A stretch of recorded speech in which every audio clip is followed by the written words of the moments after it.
네, 우리 함께 하나님 말씀 에베소서 3장의 말씀입니다. 에베소서 3장의 14절부터 21절까지 보겠습니다. 에베소서 3장 14절부터 21절.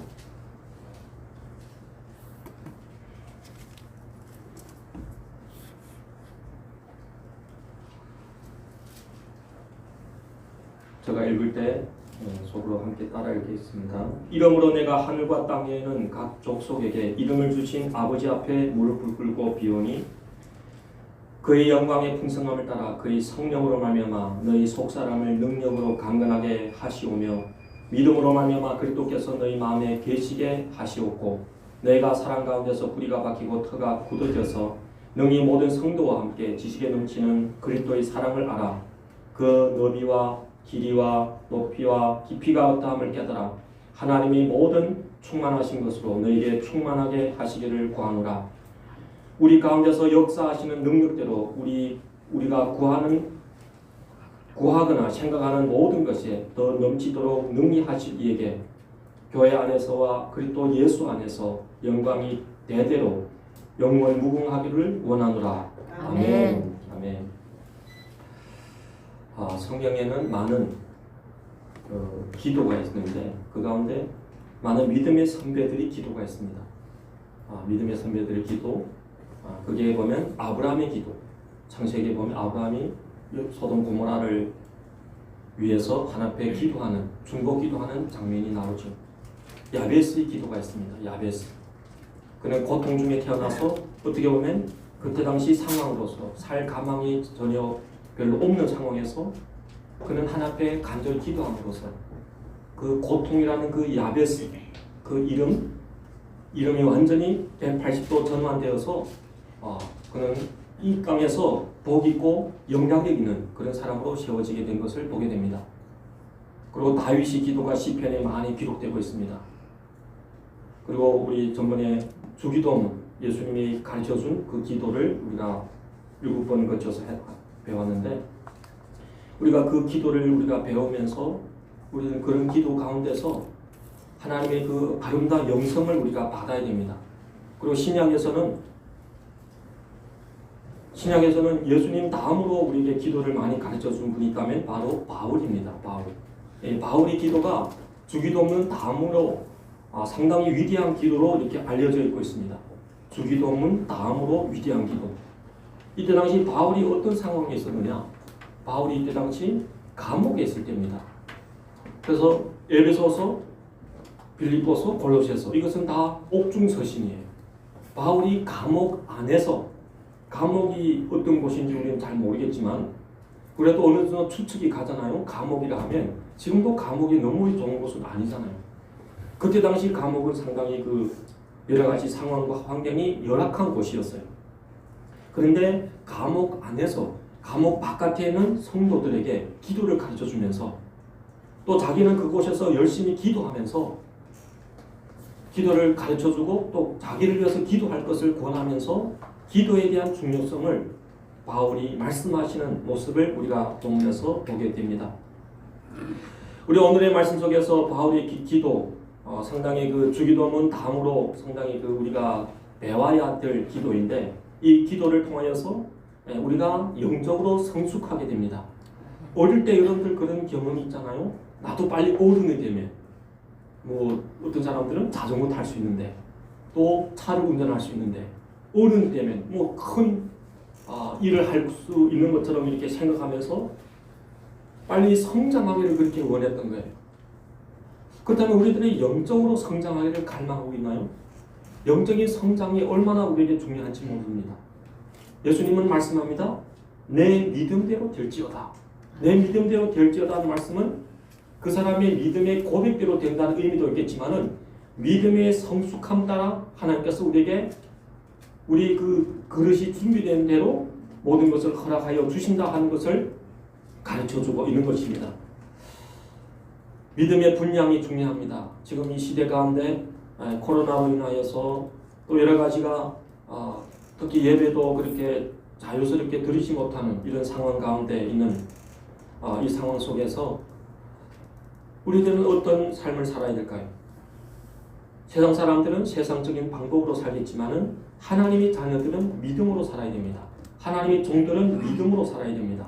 하나님의 말씀이 기준이 되고 하나님을 의지하는 그 기도가 우리에게 동력이 되어서 그렇게 살아간다면 우리는 어떠한 환경에 있든지 어떠한 상황에 있든지 주님이 평안히 우리 마음을 주관하도록 그렇게 은혜를 내려주심을 사람들이 꼭 경험할 수 있기를 다시 한번 부탁을 드립니다.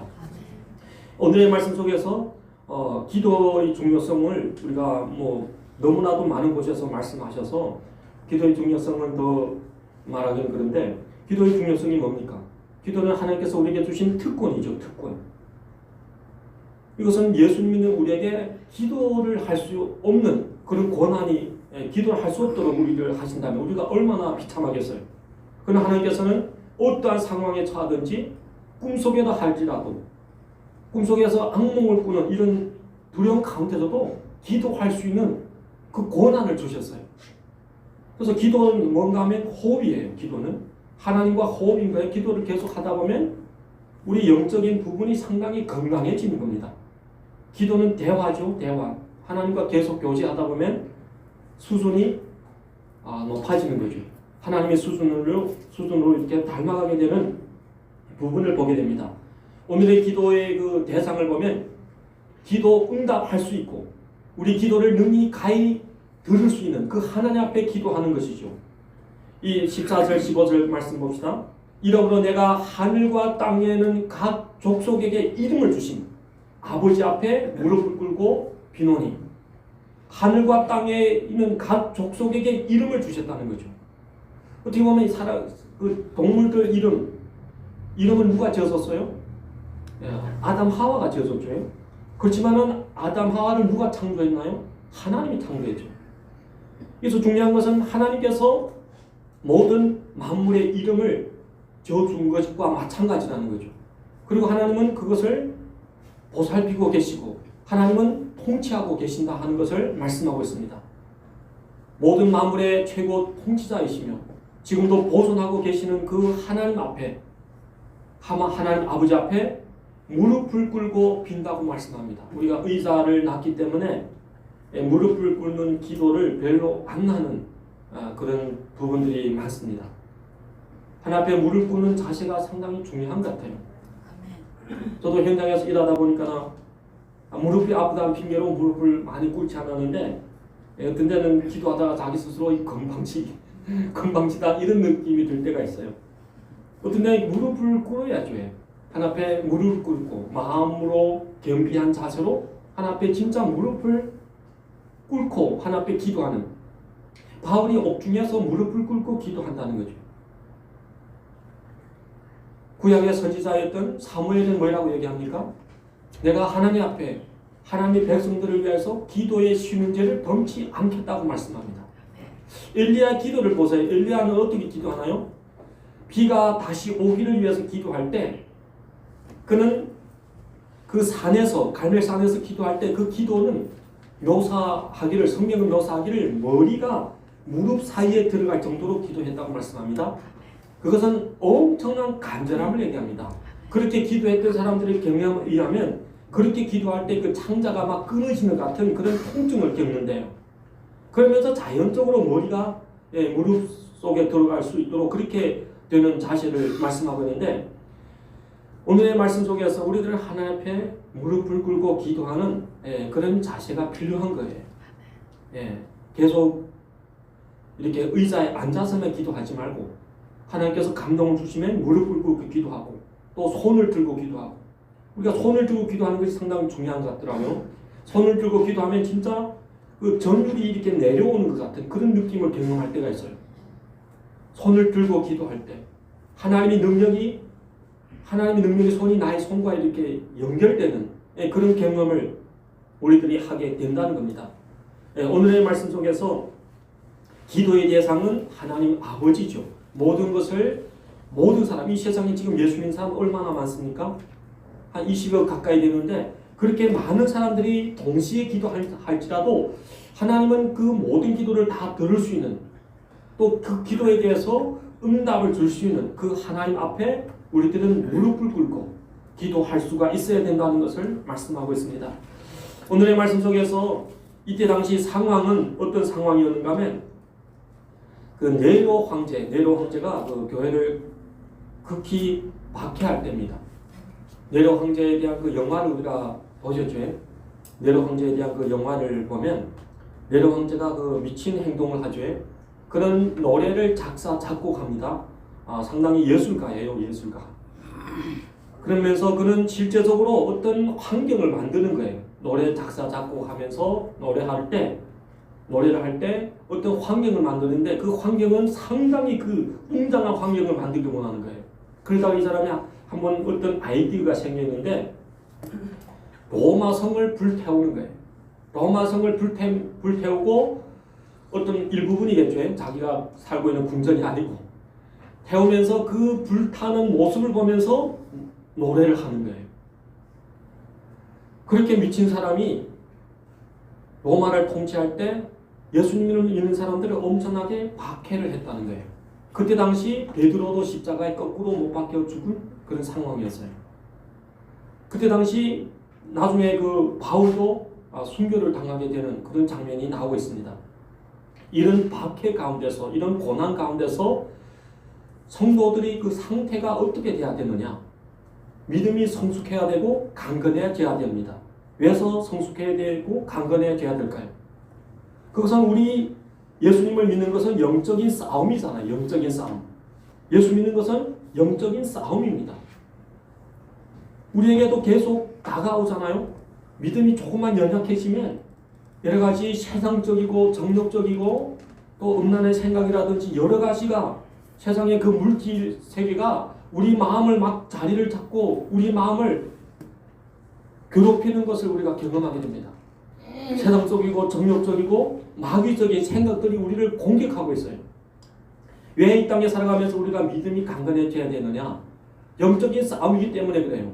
싸움이라는 것은 진자는 이긴 자의 종이 되는 거예요. 그거는 어느 때나 마찬가지입니다.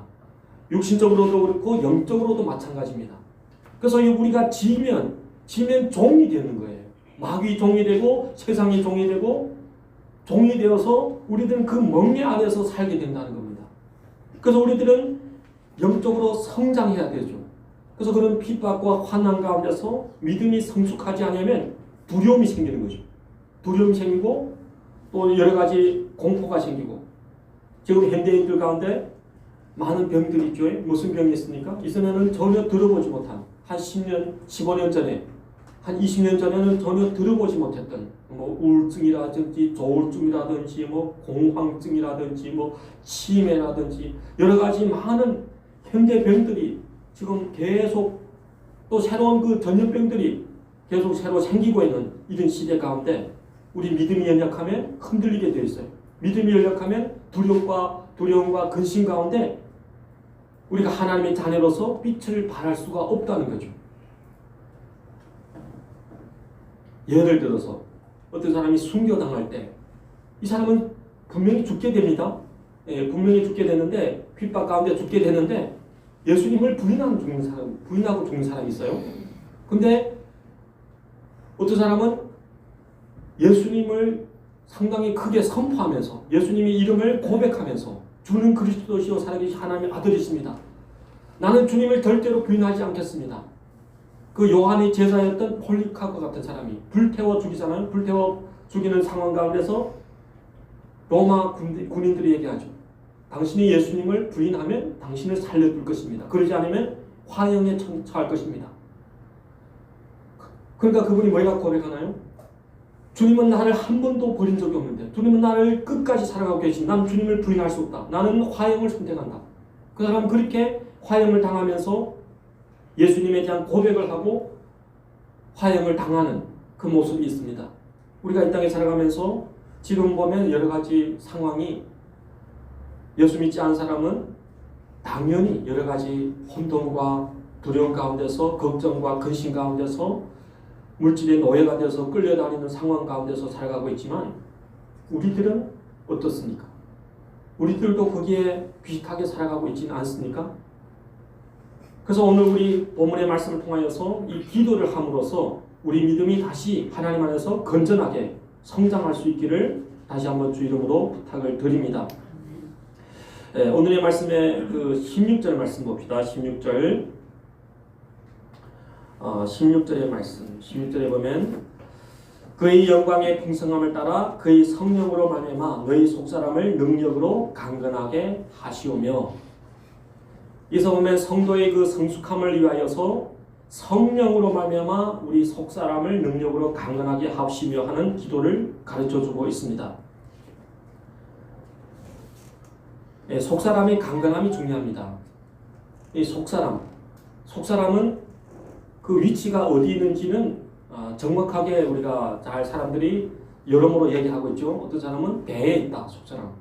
어떤 사람은 마음에 있다, 가슴에 있다 이렇게 얘기하는데 예수님의 말씀에 보면 내 배에서 생수의 강이 흘러나리라 하는 모습을 본다 할 때 그 속사람은 배에 위치적으로 배에 있지 않냐 이런 생각을 하게 됩니다.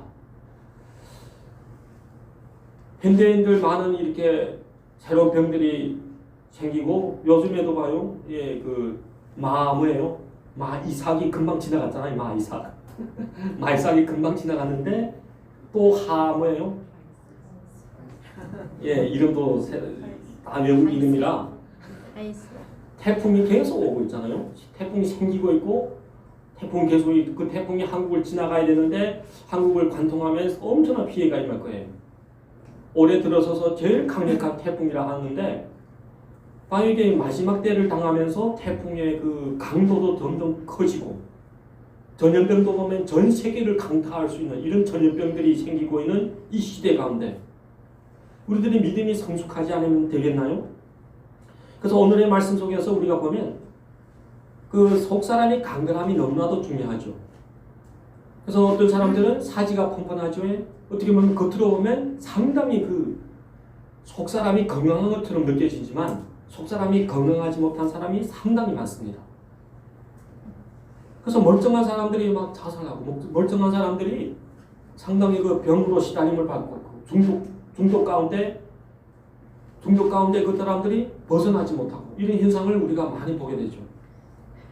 근데 우리가 함께 닉 부이치치 아시죠? 닉 부이치치 호주의 목사의 아들로 태어난 닉 부이치치 태어날 때부터 팔 다리가 없고 다리가 있는데 그 오리발 정도밖에 안 되는 그런 모습으로 태어났어요. 그래서 8살 때 자살을 시도했던 사람입니다. 근데 하나님의 은혜를 받고 그가 믿음으로 세워진 거죠. 그리고 열심히 공부한 거죠. 열심히 노력해서 지금은 학위도 많이 땄고 그는 세계에 다니며 멀쩡한 사람들, 청소년들, 또 젊은 사람들, 많은 사람들 대상으로 그 사람들이 소망을 전하고 또 그 사람들이 희망을 전하는 전도사로 사용하고 있잖아요. 이것을 본다 할 때 사지가 펑펑해도 속사람이 강건하지 못한 사람이 있는 반면에 사지는 없지만 팔다리는 없지만 속사람이 강건함으로 엄청나게 그 소망이 넘치고 희망이 넘치고 또 삶의 활력이 넘쳐서 살아가는 그런 사람들이 있다는 거죠. 아멘. 우리는 어떻습니까? 우리는 사지가 다 펑펑하고 우리는 멀쩡합니다. 근데 우리 속사람은 어떻습니까? 우리 속사람이 강건해야 된다는 거죠. 우리 속사람의 강건함을 위해서 우리들은 기도해야 됩니다. 아멘. 우리들은 오늘 본문의 말씀 속에서 몇 가지 기도가 있는데 속사람의 강건함을 위한 기도죠. 아멘. 그리고 마음에 예수님을 늘 모시게 해달라는 기도고 사랑으로 충만케 되기를 원하는 그런 기도입니다. 하나님 사랑을 알기를 원하는 그런 기도입니다. 우리가 왜 이런 기도를 해야 될까요? 성령으로 충만해야만이 속사람이 가능하기 때문에 그런 거예요. 성령으로 충만해야만이. 베드로만 보세요. 베드로 상황만 봐도 우리가 알겠죠. 예수님을 3년 반 동안 따라다녔지만은 주님 앞에서 그렇게 의식적으로 맹세하면서 내가 주님과 함께 죽을지언정 주님을 부인하지 않겠다고 했던 베드로가 예수님을 3번 부인하죠. 속사람이 약해서 예수님을 3번이나 부인합니다. 그러나 베드로가 속사람이 강건해졌어요. 성령의 충만함을 받고 속사람이 강건해진 후에 내가 하나님 앞에서 너희 말 듣는 것이 옳으냐 하나님 말 듣는 것이 옳으냐 그는 죽음 앞에서 그런 고백을 할 수 있다는 겁니다. 우리 속사람이 강건해야 됩니다. 속사람이 강건함을 위해서 성령이 충만해야 됩니다. 성령이 우리 마음을 주관해야 됩니다. 여기서 보면 성령으로 말미암아. 예수님은 이 땅에 많은 이름을 갖고 오셨죠. 이스라엘의 목자, 예수, 그리고 임마누엘. 임마누엘이란 뜻이 뭐예요? 예수님 우리가 영원히 계속 산다는 뜻이죠. 예수님 우리가 살겠다는 거예요. 그럼 예수님이 떠났잖아요. 부활 승천해서 떠났잖아요. 그러면서 예수님과 어떻게 예수님이 떠나는데 우리가 예수님과 더불어 살 수 있을까요? 성령께서 주의 영이 우리 가운데 임하시면, 주의 영이 우리를 충만하게 하시면 우리가 주님과 임마누엘 할 수가 있다는 것이죠. 그래서 오늘의 말씀 속에서 성령으로 말미암아 우리 속사람을 강건하게 합시고, 우리 속사람이 강건해야 됩니다. 우리 속사람이 강건하면 우리 마음의 우울증, 조울증, 근심, 염려 다 떠나게 되는 거예요. 우리 속사람이 성령의 지배를 충만히 받으면 세상의 어떤 염려도 어떠한 두려움도 우리를 넘어뜨리지 못하게 된다 하는 것을 성령은 우리에게 가르쳐주고 있는 것입니다.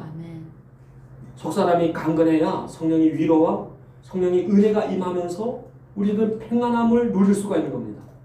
평안이 오는 사람들이 참으로 많아요. 불안하게 살아가는 사람들이 많아요. 불안해하는 사람들이 많아요.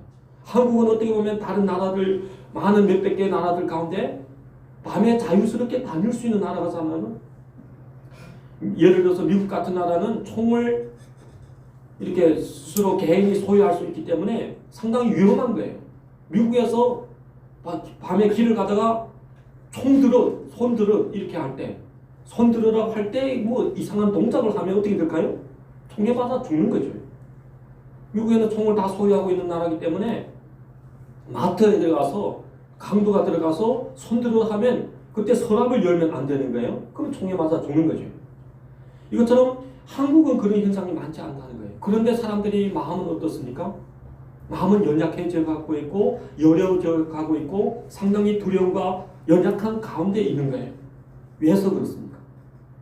근심과 걱정으로 가득 차고 염려로 가득 차고 있어요. 근심으로 가득 차고 있고 어떻게 자녀 교육을 마무리할까? 여러 가지 걱정 가운데 있는데 이것은 속사람이 강건하지 못함으로 나타나는 현상이라 하는 것을 사람들이 꼭 깨닫기를 부탁을 드립니다. 고난의 때 속사람이 강건함이 너무나 중요합니다. 마지막 때일수록 속사람이 강건함이 너무나 더 중요합니다. 마귀는 우는 사자같이 삼킬자를 찾고 있어요. 삼킬자를 찾고 있어요. 우리가 조금만 속사람이 연약하고 속사람이 강건하지 못하면 마귀는 그 틈을 이용해서 그 연약함을 이용해서 우리를 넘어뜨리고 사는 거예요. 우리를 하나님과 멀어지게 하고자 하는 것이 마귀가 자나깨나 하고 있는 방법과 수단인 것을 우리들이 깨달아야 되는 겁니다. 코로나 비상시기 기독교가 여러모로 많이 비방을 받고 있죠. 교회에서 뭐 확진 환자가 나왔다는 것으로 계속 보도하고 또 보도하고, 그거 보도 안 하면 또 목회자 어떤 죄를 지었다 보도하고 이러면서 교회 이미지가 계속 다운되고 있는 이 시대 가운데, 예배가 정상화되지 못하고 있는 시대 가운데 우리 한 사람 한 사람 영적으로 다운돼서는 안 된다는 거죠. 우리들 성령으로 충만함을 힘입어야 됩니다. 성령의 능력을 받아야 되는 겁니다. 성령의 그 열매를 우리가 맺어야 되는 거죠. 성령의 열매를 맺으면 예수님의 성품이 드러나는 거죠. 다른 사람들은 우리를 모르는 사람들은 교회에 대해서 비난할지 모르지만 우리를 아는 우리 가족과 우리 주위의 사람들은 우리가 예수 믿는다는 것 때문에 우리에 대해서 비난과 조롱이 아니라 저 사람은 다르다. 저 사람은 진짜 예수 믿는 사람이다. 이렇게 할 정도로 우리가 인정을 받으면서 우리가 살아가야 된다는 말씀입니다. 두 번째로 우리들이 구해야 될 기도가 뭡니까? 17절의 말씀입니다. 17절의 말씀. 믿음으로 말미암아 그리스도께서 너희 마음에 계시게 하시옵고 너희가 사랑 가운데서 뿌리가 박히고 터가 굳어져서 믿음으로 말미암아 예수님이 늘 우리 마음에 거하여야 된다고 말씀합니다. 우리 믿음의 최종 대상은 누굽니까? 우리 믿음의 대상은 바로 예수님입니다. 하나님 아버지를 믿는다고 하면서 예수님을 안 믿는 것은 하나님 아버지 믿는 것이 아니에요. 예수님은 하나님 아버지께 갈 수 있는 길이요, 예수님은 하나님 아버지를 알아갈 수 있는 진리입니다. 예수님은 하나님 아버지께 또 나아갈 수 있는 기도할 수 있는, 예수님의 이름으로 기도해야만이 기도가 상달될 수 있는 유일한 이름입니다. 그래서 우리가 본문의 말씀에서 믿음으로 말미암아 그리스도께서 우리 마음에 계시게 하시고, 이것은 무엇을 얘기하나요? 우리가 전번에 주기도문 가운데 나라가 임하시며 주님 나를 통치하여 주옵소서, 주님 나를 다스려 주옵소서, 주님 통치 가운데 거하기를 원합니다, 주님 나를 항상 다스려 주옵소서 하는 그런 기도를 말씀하고 있는 것이죠. 믿음으로 말미암아 예수님이 나의 마음에 계시게 하시고. 히브리서 11장은 무슨 장입니까? 히브리서 11장은 바로 믿음장으로 이렇게 알려지고 있습니다. 믿음장. 그래서 믿음이 있는 사람들이 어떤 것을 얻나요? 그 믿음으로 말미암아 히브리서 11장 33절부터 보면 우리 함께 잠깐 이 말씀을 보겠습니다.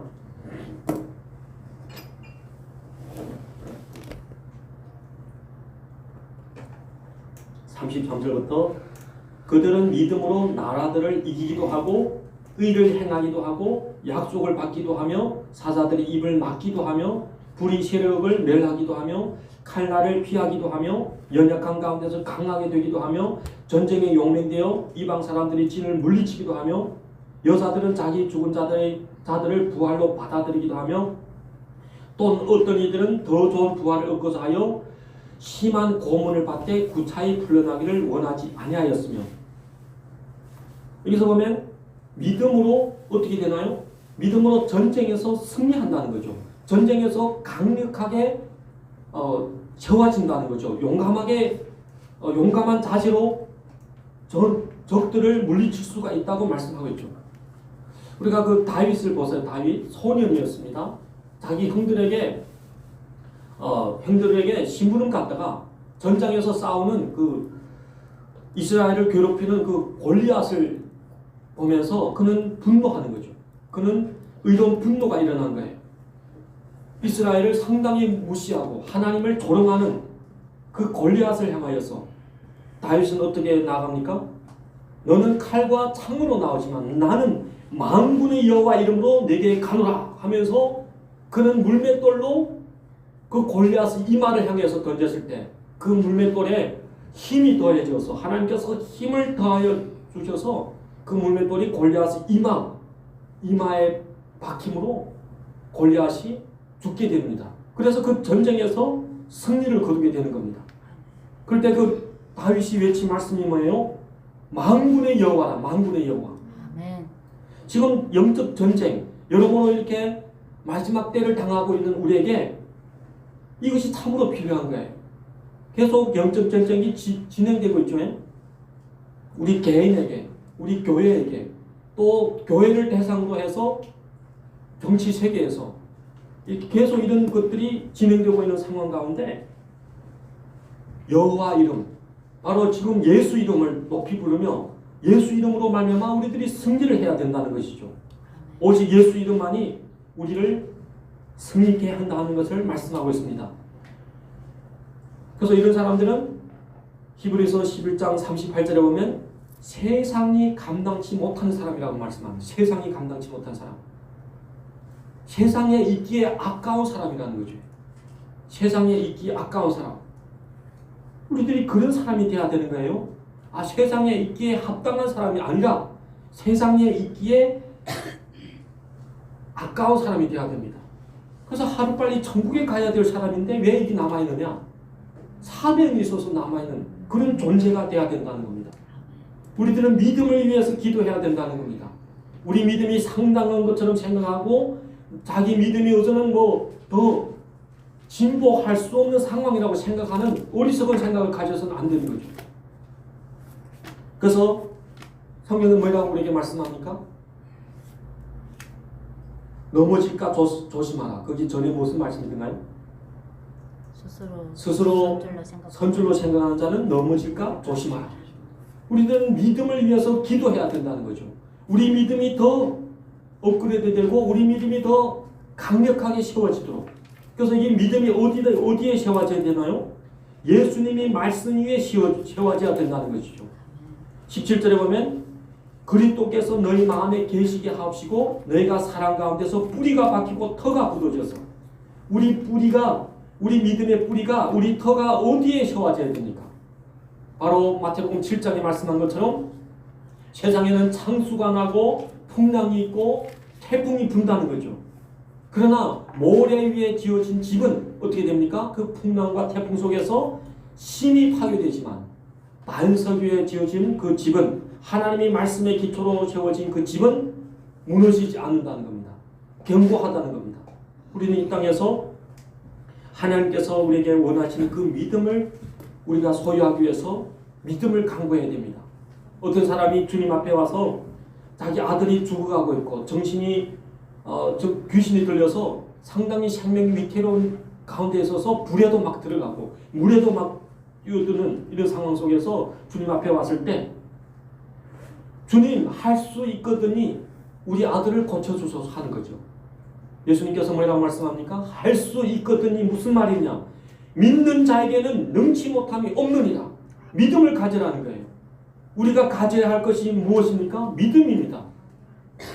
저는 세상에서 많은 지식을 배우는 것도 중요하다고 생각합니다.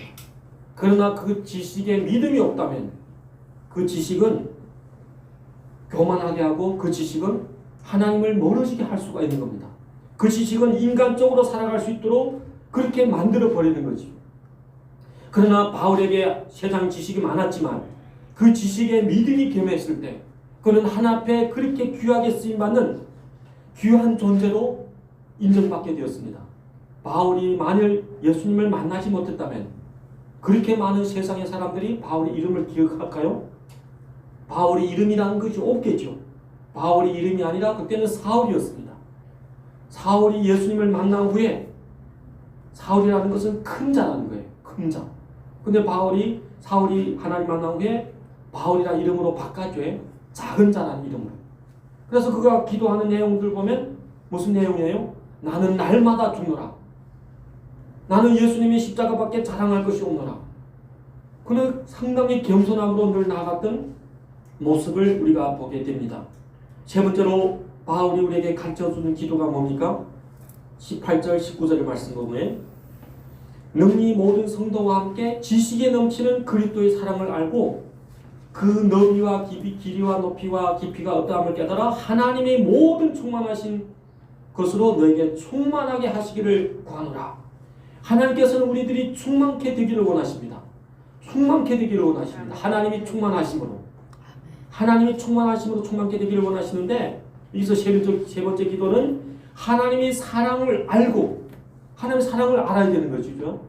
우리는 하나님의 사랑을 늘 묵상해야 됩니다. 우리가 죄인 되었을 때 예수님께서 십자가에 못 박혀 죽으심으로 말미암아 원수 되었던 우리를 하나님의 크신 사랑으로 우리를 구원하여 주셨다는 거예요. 죄와 허물로 죽었던 우리를 살리셨고 하나님의 진노 아래 있던 우리를 하나님께서 선택하셔서 우리에게 믿음을 주셔서 하나님의 자녀로, 하나님의 선한 일을 감당할 수 있는 사람으로 우리를 부르셨다는 겁니다. 하나님 앞에 나온 사람들, 우리는 세상의 사람들이 갖고 있는 우물 안에 개구리와 같은, 그래서 세상만 바라보면서 사는 것이 아니라 하늘의 소망을 바라보면서 살아가야 됩니다. 그러면 하나님께서는 우리가 생각하는 것보다, 우리가 기도하는 것보다 더 넘치도록 우리에게 부어주시고 우리에게 넘치도록 채워주시기를 성경은 우리에게 약속하고 있는 겁니다. 우리들은 하나님의 사랑을 알아야 됩니다. 바울은 하나님의 사랑을 알았기 때문에 바울은 복음을 전하면서 엄청난 핍박과 박해를 받죠. 바다에서 강도에게 또 여러 가지 돌에 맞고 채찍에 맞고 여러 가지 그 많은 핍박과 박해 가운데서 그가 끝까지 그 길을 갈 수 있었던 것은 그 하나님의 사랑을 계속 묵상하다 보니 자기는 하나님 앞에서 자기 생명을 다하면서 갚아도 갚을 수 없다는 거죠. 그래서 그도 우리에게 원하는 그 기도가 뭔가 하면 하나님의 사랑을 알라는 거죠. 그리스도가 우리를 위한 그 사랑. 하나님의 아들로 이 땅에 태어나서 가난한 가정에서 태어나서 인간의 몸으로 태어나서 그렇게 선한 일을 많이 행하시다가 가상 사람들이 두렵고 공포 가운데 그 십자가, 공포의 십자가에 예수님이 우리를 위해서 죽으신 그 예수님의 십자가 사랑을 우리들은 생각하면서 하나님의 사랑을 깨달아야 됩니다. 하나님의 사랑은 변하지 않습니다. 하나님의 사랑은 영원하신 겁니다. 요즘에 그 예레미야 큐티를 하고 있죠. 바벨론에 가서 70년 동안 사는 것도 하나님의 사랑이라는 거죠. 이스라엘 백성들을 그곳에서 다시 믿음을 회복하고 안식일이 얼마나 중요하며 주일이 얼마나 중요한지 그 주일을 지킬 수 있는 그 복은 아무 사람에게나 임하는 것이 아니고 하나님이 선민에게 하나님이 택하신 백성에게만 임하는 것이라 하는 것을 가르쳐주고 있잖아요. 그래서 바벨론에서 70년을 살면서 그들이 상당히 그 영적으로 회복되는 거예요. 그래서 바벨론에서 어떤 사람들이 일어납니까? 느헤미야 같은, 또 다니엘과 같은, 다니엘 세 친구와 같은, 에스라와 같은 학사들, 이런 사람들이 일어서면서 그 사람들이 그 영향력을 통하여서 또 많은 믿음의 사람들이 동원되면서 다시 그 신앙을 회복하고 성전을 회복하고 성벽을 구축하는 그런 역사를 회복하는 것을 보게 됩니다. 코로나 이 시기 가운데 하나님께서 우리들이 회복하기를 원하십니다. 아멘. 우리가 회복되어야 됩니다. 아멘. 하나님 앞에 기도함으로 회복되어야 됩니다. 아멘. 하나님 앞에 기도함으로써 하나님의 그 충만하신 것이 우리 가운데 충만히 임해야 되는 거예요. 아멘. 그러면 이런 고난의 시기가 우리에게는 축복의 시기가 될 수가 있다는 말씀입니다. 그래서 우리들은 하나님의 사랑을 알아야 됩니다. 말세의 고통하는 이때에 하나님의 사랑을 알면 우리는 두려움이 없이 담대함으로 이 세상에서 살아갈 수 있다 하는 것을 말씀합니다. 오늘의 말씀 다시 한번 정리해 봅시다. 오늘의 말씀 이 기도는 바울의 기도, 또 바울이 에베소 성도들에게, 또 바울이 그 소아시아 많은 교회들에게 기도를 하라는 것을 가르쳐 주신 말씀인 거예요. 이 기도는 또 우리에게 필요한 기도입니다. 이 기도는 간단하게 말하면 하나님 안에서 우리 신앙 성숙을 위해서, 성장을 위해서, 영적인 전쟁에서 지는 자가 아니라 이기는 자로 세워지기 위해서 영적으로 무장하고 성숙하기를 위한 기도죠. 그 기도는 바로 16절의 말씀처럼 성령으로 충만되어서 속사람이 강건하기를 원하는 기도를 하라는 것이십니다. 두 번째로는 믿음으로 충만되어서 예수님이 통치를 늘 받으면서 살라는 기도입니다. 아멘. 세 번째로는 사랑으로 충만되라는 것, 사랑으로. 어떤 사람들은 부모에 대해서 계속 원망하는 사람들 있잖아요. 원망하는 사람들에게는 부모가 줄 것도 안 주죠. 그러면 더 원망이 생기는 거죠. 원망에 원망을 더하고 원망에 원망을 더해서 자기도 망하고 부모도 괴롭히고 이렇게 되는 거죠. 그러나 감사하면 어떻게 될까요? 감사하면 더 주고 싶고 더 이렇게 행복해지고 더 은혜가 충만하게 되는 거죠. 이것처럼 우리들은 하나님의 사랑으로 충만되어야 됩니다. 하나님 사랑을 늘 묵상하면 감사가 나가고 찬양이 나가고 평안이 임하고 하나님의 위로가 임하면서 우리가 든든해지는 거예요. 어떠한 상황이라 할지라도 어떠한 어려움이 임한다 할지라도 하나님께서 현재의 고난은 장차 나타날 영광과 좋게 비교할 수 없다는 하나님의 말씀 속에서 우리가 힘을 얻게 되는 겁니다. 누구도 하나님의 사랑에서 우리를 끊을 수 없다는 그런 확신 가운데서 우리들이 두려워하지 않고 담대함으로 나아갈 수가 있다 하는 것을 말씀을 주고 있는 것입니다. 아멘. 이 기도를 우리가 하기를 부탁을 드립니다.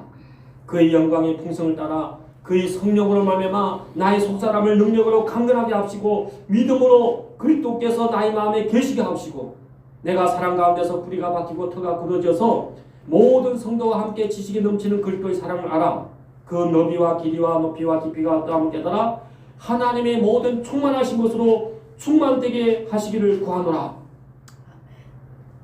마지막으로 20절 21절에 보면 우리 가운데 역사하시는 능력대로 우리가 구하거나 생각하는 모든 것에 더 넘치도록 능히 하실 이에게 교회 안에서와 그리스도 예수 안에서 영광이 대대로 영원하기를 원하노라. 아멘.